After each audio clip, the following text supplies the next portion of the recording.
네, 안녕하십니까. 깐셀클럽 강재훈입니다.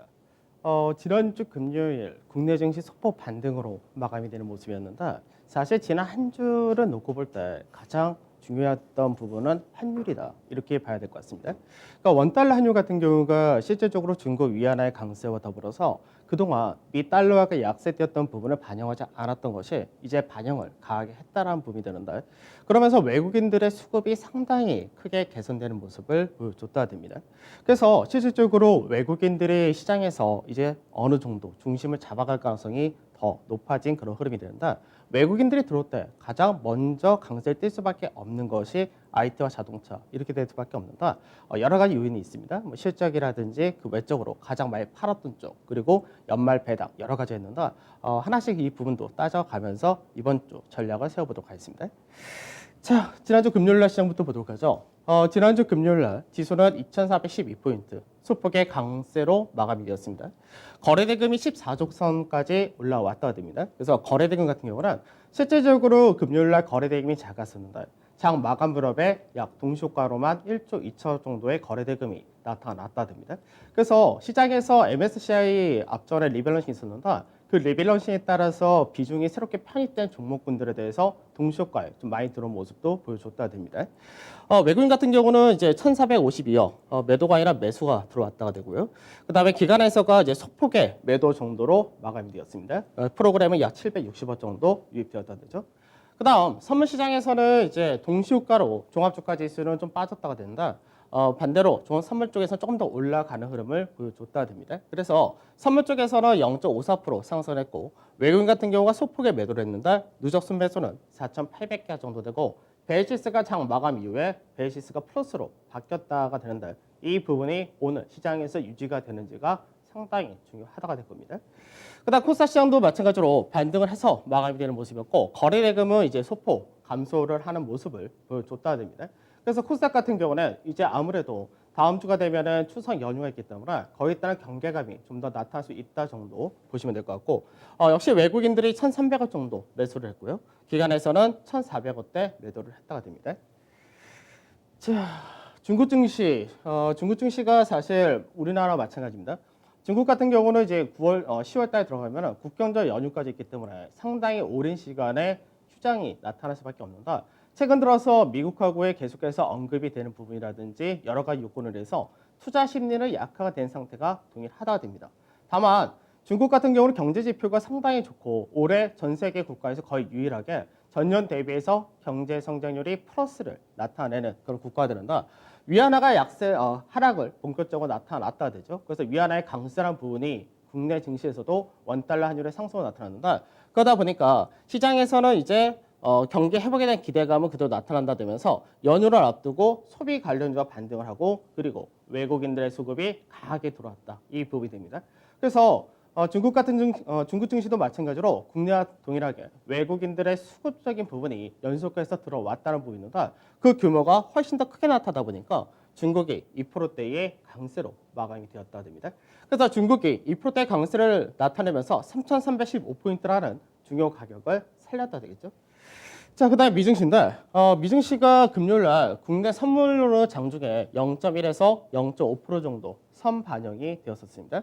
중요한 거는 미증시가 금요일 날이 선물 옵션 동시 만기였다. 이 부분이었는데, 어느 정도 이제 앞전에 9월 초부터 시작한 하락을 한 번 정도의 포지션을 한번 마무리하는 국면을 지냈다가 됩니다.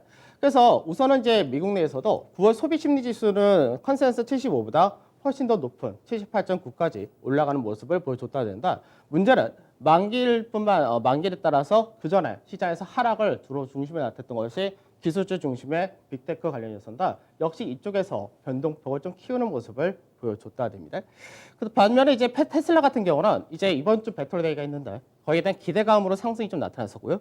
그리고 이제 자동차 부품이라든지 철강, 헬스케어 이런 쪽에서는 그래도 강세가 나타난 반면에 항공화학, 운송, 반도체, 그리고 빵 관련된 대형 기술주들이 지수를 끌고 내려갔다가 되는 그런 케이스였습니다. 변동성 지수 같은 경우 오히려 하락을 했다가 되죠. 그래서 변동성 지수는 25.8선까지 내려왔고 이번 주에 변동성 지수가 25선 이하로 내려온다 되면 어느 정도 미증시의 조정에 따른 변동성은 점점 완화된다. 이렇게 전망이 됩니다. 유가는 큰 변동 없이 40.9불에서 마감되었고요. MSCI 코리아인덱스는 0.5% 정도 하락을 했고 달러 인덱스는 소폭 강보와 그리고 원달러 환율이 금요일날 굉장히 가파르게 떨어지면서 1160원 초반까지 내려왔었는데 여기 환율에서는 1165원 정도로 소폭 상승을 했다 정도 보시면 되겠습니다. 자, 중국 증시 한번 보도록 하죠. 중국 증시 같은 경우가 실제로 이제 앞전에 6월달 7월 초 이때가 굉장히 가파르게 올라갔었습니다. 그리고 나서 시장에서 가격 조정을 받았었고 그리고 나서 다시금 반등이 나오면서 고가 라인대로 올라왔었는데 이때 중요한 것이 거래량의 증가가 나타나지 못했다고 되죠.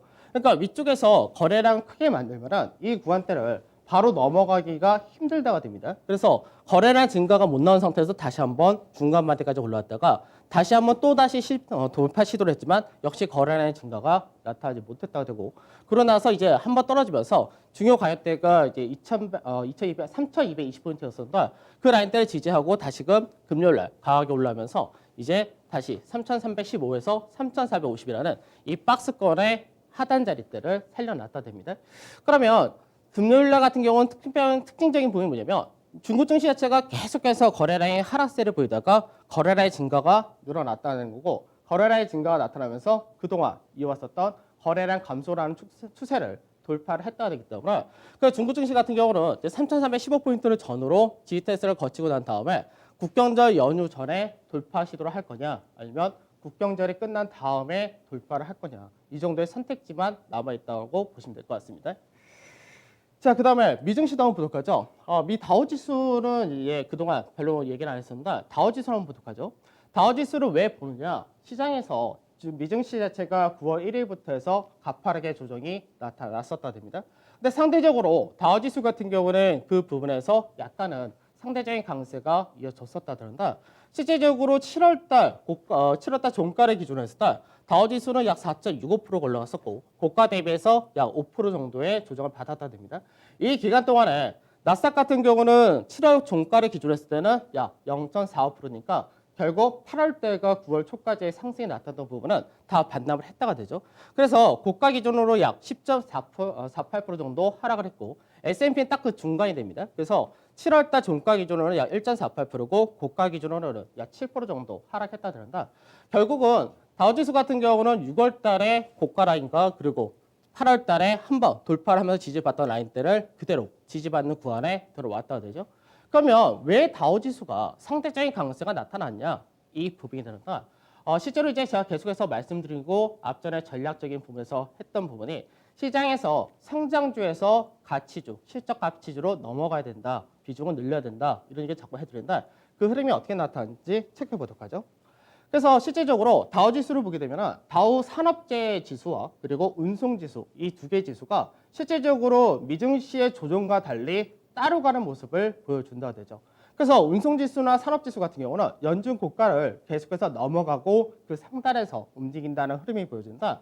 우리가 이제 다우존스 운송 지수를 사실 언제 많이 봤었냐면은 2000년대 중반 때까지는 사실 이쪽에 대해서 굉장히 비중을 많이 실었었습니다. 왜 그러냐면 다우 운송 지수가 의미하는 게 뭐냐면은 전체적으로 운송 지수에서 철도 관련이 약 55%를 차지하는데 운송 지수 자체가 경기 연관성이 높다는 부분입니다. 왜 경기 연관성이 높냐면 철도 같은 경우가 우리가 일반적으로 생각할 때 고객 운송이라든지 이런 걸 생각할 수 있겠지만 실제적으로는 화물 운송이 미국에서는 철도 중심으로 움직인다 되죠. 그래서 실질적으로 이제 미국에서 ECRI 경기 선행지수 같은 경우는 3주 연속 상승하면서 전년 대비 플러스로 바뀐 상태이고 운송지수의 주요 품목 자체가 컨테이너와 자동차, 화학, 철강, 기계 대부분이 경기 관련 가치주를 중심으로 움직인다 됩니다.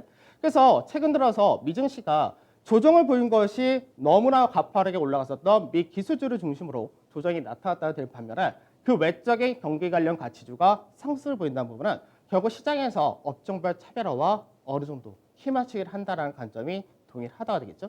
그럼 반대로 다우 인터넷 지수를 한번 보도록 하죠. 다우 인터넷 지수를 보게 되면은 실질적으로 인터넷 지수 같은 경우 계속 가파르게 올라갔었다가 됩니다.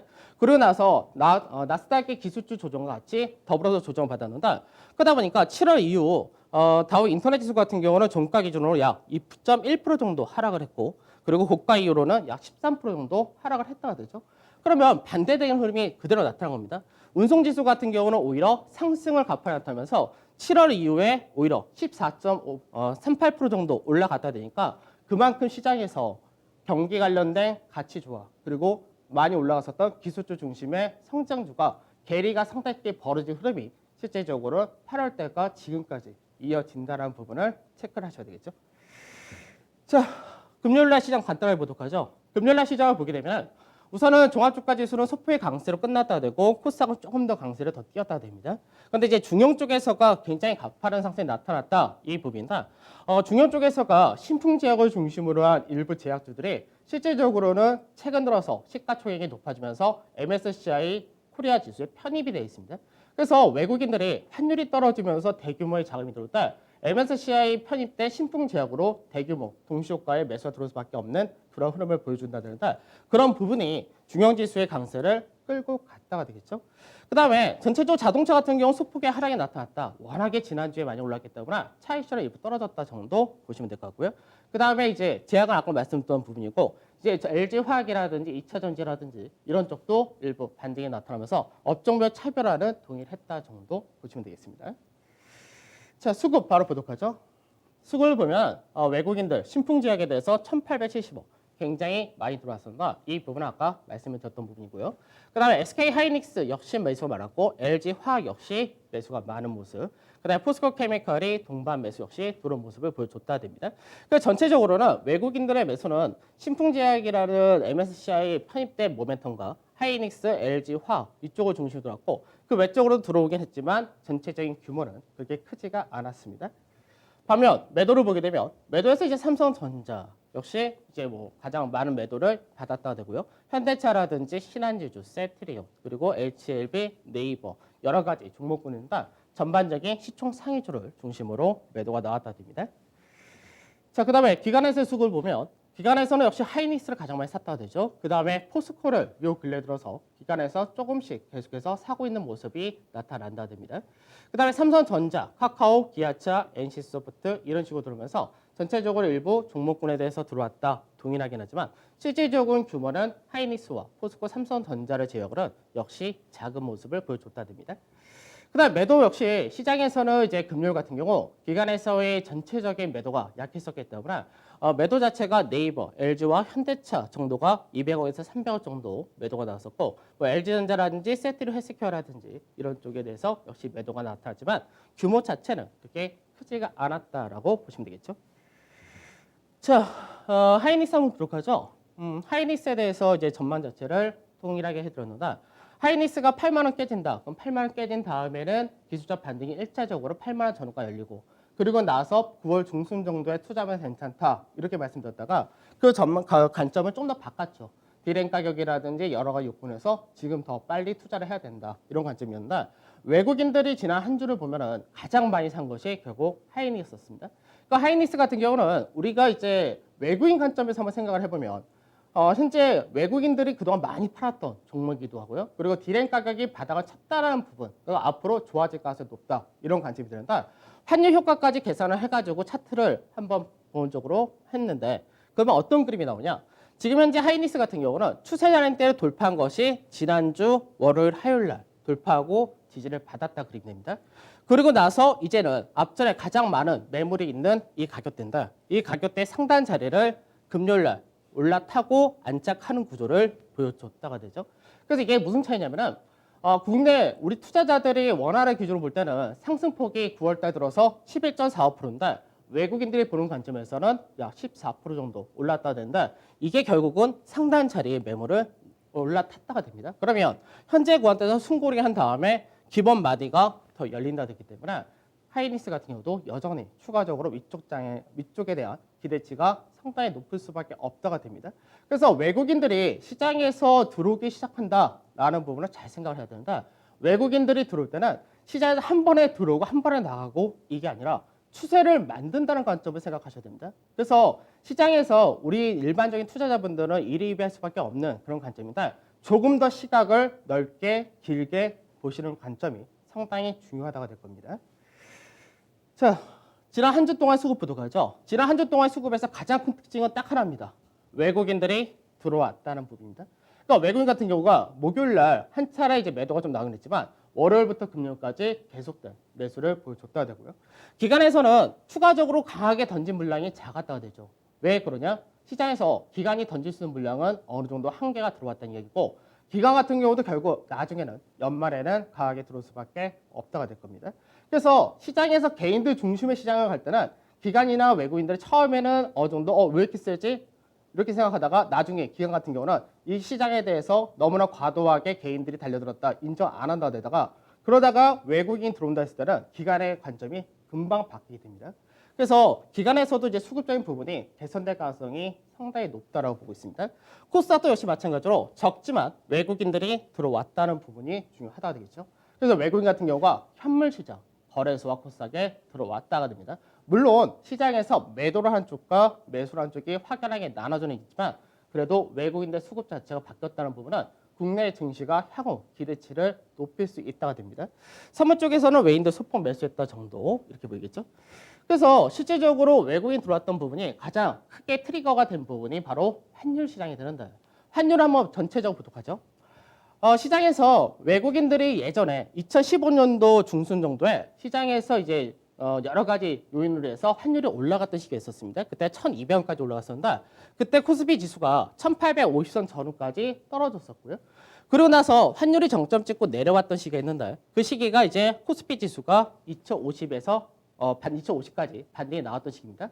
근데 이 시기는 환율 자체도 계속해서 1210원, 1080원 정도 이 박스권에 갇혀 있었고 국내 증시 역시도 박스권에 갇혀 있던 시기였기 때문에 외국인들의 매수 매도가 환차손 여기에 집중이 좀 많이 됐던 시기였고 그러고 나서 시장에서 한 차례 더 이제 환율이 올라갔던 시기였었는데 그때는 2020포인트 전후로 소폭의 조정이 나타났다 되죠. 그러고 난 다음에 2017년부터 본격적으로 삼성전자를 중심으로 한 반도체가 실적에 굉장히 큰 폭의 증가세가 나타나면서 시장에서 외국인들이 환율이 떨어진 부분도 있고 외국인의 매수가 강하게 들어오면서 지수가 2600까지 올라왔던 그런 시기가 됩니다.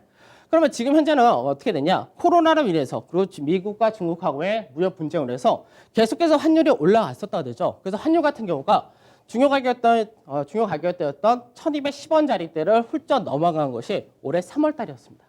그래서 이때는 약간 패닉적인 시장 분위기가 나타났는데 이때가 외국인들 매도도 굉장히 크게 나타났고 지수 역시도 1450선까지 떨어졌던 그런 시기가 됩니다. 그러면 그 다음에가 왜 지난주에 환율이 중요하다라고 말씀드리냐면 환율 자체가 이제 이탈하기 직전의 자리대에 왔었다가 됐었죠. 그 상태에서 위안화 역시도 방향을 강세로 바꾸는 과정이었는데 그러다 보니까 환율이 굉장히 가파르게 떨어졌다 됩니다. 그러면 지금 현재 환율이 시장에서 1300 근처까지 올랐다가 지금 현재 1160원까지 떨어졌다 되는데 요 사이가 왔었을 때가 현재 지수가 2300에서 2450사이 되겠죠. 그럼 지금 현재 환율로 볼 때는 1410원, 1140원에서 1150원까지 떨어질 수가 1차적으로 나타날 수 있는데 이 구간대까지 외국인들은 적극적으로 환물에서 확대할 가능성이 상당히 높다 되고 외국인들이 나중에 산 거에 대해서 차익 실현이 나타날 수 있다. 여기에 대한 관점은 1100원 이하 갈 때라 생각할 필요가 있기 때문에 외국인들이 현물 시장에 강하게 들어올 가능성이 높다는 부분은 국내 수급적인 부분에서 한쪽을 담당해줄 외국인이 나타났다. 이렇게도 볼 수가 있습니다. 그래서 지난 한 주 동안의 시장을 보게 되면 지수 자체는 별로 상승이 없었습니다. 초반에 강세 뛰었다가 나중에 약세 뛰면서 0.6% 정도 상승했고 코스닥은 보합에서 마감이 됐죠. 가장 강세 뛰었다 자동차죠. 그 다음에가 해운항공인데 해운항공에서는 현대차 그룹에 있는 현대글로비스, 그 다음에 추석 연휴를 앞둔 여러 가지 택배라든지 이런 쪽이 강세를 띄었다 되고 철강 역시도 강세가 나타났고요. 그 다음에 유틸리티, IT 이런 쪽이 상대적인 강세를 보여줬다 됩니다. 그래서 시장에서 자동차 같은 경우는 시장에서 지금 왜 이렇게 강하냐라고 얘기할 때 저는 이렇게 얘기합니다. 시장에서 수소차에 대한 성장 동력이 부각이 됐다. 이게 아니라 원래가 쌌고 실적이 돌아온 것만으로도 현재 주가가 되는 거고 아직까지 현대차가 비싸냐라고 할 때 저는 여전히 싸다 이런 관점을 가지고 있는데 실제적으로 현대차 차트 한번 보도록 하죠. 현대차 같은 경우가 올해 시장에서 무너졌을 때가 6만 5천까지 떨어졌었죠. 제가 3월달 시장 이렇게 무너졌을 때 제가 그때 그런 얘기 들었습니다. 제 주변 지인들이 이제 막 계좌를 만들고 굉장히 바쁜 한 주를 보냈었다. 그때 이제 제 지인분들한테 무조건 사야 된다가 현대차였습니다. 왜? 현대차가 이 당시 사게 되면 배당 수익률이 6에서 7%입니다. 6에서 7%는 배당 수익을 우선 얻고 갈 수 있고 결국은 올라갈 수밖에 없는 그런 케이스였는데 지금 현재 그때 대비해서는 한 160%는 올라왔는데 그럼 지금 현재 제 지인분들은 팔으셨나? 단 한 주도 안 건드립니다. 왜? 많이 올라갔다. 맞죠?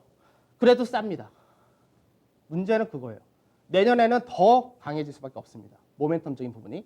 그러면 실제로 하반기 중심에 섰다가 되는데 하반기 6월 말 7월 초부터 해서 현재 약 85% 정도 올라 있는 상태고요. 계속해서 조정 시에도 사야 된다. 자동차 계속해서 말씀드린다. 지금 현재 8월 달 이후부터도 상승폭이 약 40%고 앞전에 지수가 2270까지 내려왔을 때 뭘 사냐? 자동차 사셔야 된다. 그때 대비해서도 금요일날 빠졌다 하더라도 약 17% 정도가 수익률이 되겠죠. 그럼 증권사 같은 경우 어떻게 보냐? 앞전에 주가가 빠지면은 증권사 같은 경우 목표 주가 확 떨어뜨립니다. 그 당시에 목표 주가가 지수 현대차 종가가 9만 원 정도 왔을 때 어떤 증권사는 11만 원 얘기하고 어떤 증권사는 10만 5천 원. 근데 지금 현재는 올라오니까 일부 증권사에서는 25만 원 얘기했고 어떤 증권사는 아직까지 목표 주가를 전향을 안 했다, 바꾸지 않았다 됩니다. 그러면 실제로 증권사에서 지금 현재 현대차에 대해서 목표 주가 떨어뜨릴 수 있냐? 떨어뜨릴 수가 없습니다. 주가 강한 것도 있지만 이제 누가 보더라도 좋을 수밖에 없기 때문에. 그럼 현대차 계속해서 자동차 섹터 얘기하지만 현재 비중축소를 제가 할 전략이 있냐? 저는 절대 없습니다. 지금 자리에서 조정 10% 20% 받던 상관 안 합니다. 떨어지면 더 산다는 관점이기 때문에. 사실 돈이 없어서 못 사는 거지. 그래서 자동차에 대해서는 이미 시장에서 중심에 섰다라고 보시고 가신 것이 좋을 겁니다. 자, 투자 전략 부족하죠. 중국 3,315에서 3,455 올라왔습니다. 외국인들 매수 규모가 커졌다. 상단 돌파가 언제냐? 시간 싸움이 될 것 같습니다. 미증시, 기술주 증시의 변동성 마무리에 들어왔다고 봅니다. 이제는 어느 쪽에서 무게추가 확연하게 더 실릴 거냐? 이걸로 가는데 운송 산업재 중심이라는 부분 동일하다고 봅니다. 그래서 국내 같은 경우는 중국이나 국내 신흥구통화 강세 이 부분이 외부인 매수 수급이 개선된다. 이 전략은 동일하다가 되겠죠. 전기전자, 자동차 중심 될 수밖에 없습니다. 내일 제가 실적이라든지 이런 것들 다 가져올 텐데 그 부분을 보더라도 현재 확실하게 강할 수밖에 없습니다. 기존 주도주와 차별화가 이어진다라는 부분도 마찬가지고 미증시와 똑같습니다. 그다음에 미증시 자체가 이제 변동성 완화 국면에 들어갈 것이다 보이고요. 여진 정도가 있다라고 말씀드렸죠. 그다음에 빅세븐 중심의 성장주가 추가로 상승하기 위해서는 추가 모멘텀이 필요하다 됩니다. 그래서 배터리 대회에서 그런 게 나올 거냐라는 부분이 있고 반대로 개인들 중심의 시장이 많은 쪽이 이제 문제점 될 수 있는데 추석 연휴와 신용이 많다는 부분이 변동성을 이제 나타낼 수는 있다가 됩니다. 그래서 여전히 조정 시에 뭘 할 거냐? 조정 시에도 사야죠. 그래서 그 부분은 변동이 없고 코스피 지수는 이제 일주일 단위보다는 오히려 10월 달까지 좀 더 크게 보고 이 라인 때 넘어간다면 그때 추가적으로 수정을 다 하겠지만 2350에서 2550으로 우선은 넓히셔야 될 것 같습니다. 코스닥은 동일하고 여전히 보는 관점 업종 동일하다라고 보시면 될 것 같습니다. 자, 또 새로운 한 주인데 추석 연휴를 앞두고 있기 때문에 경계감도 있을 겁니다.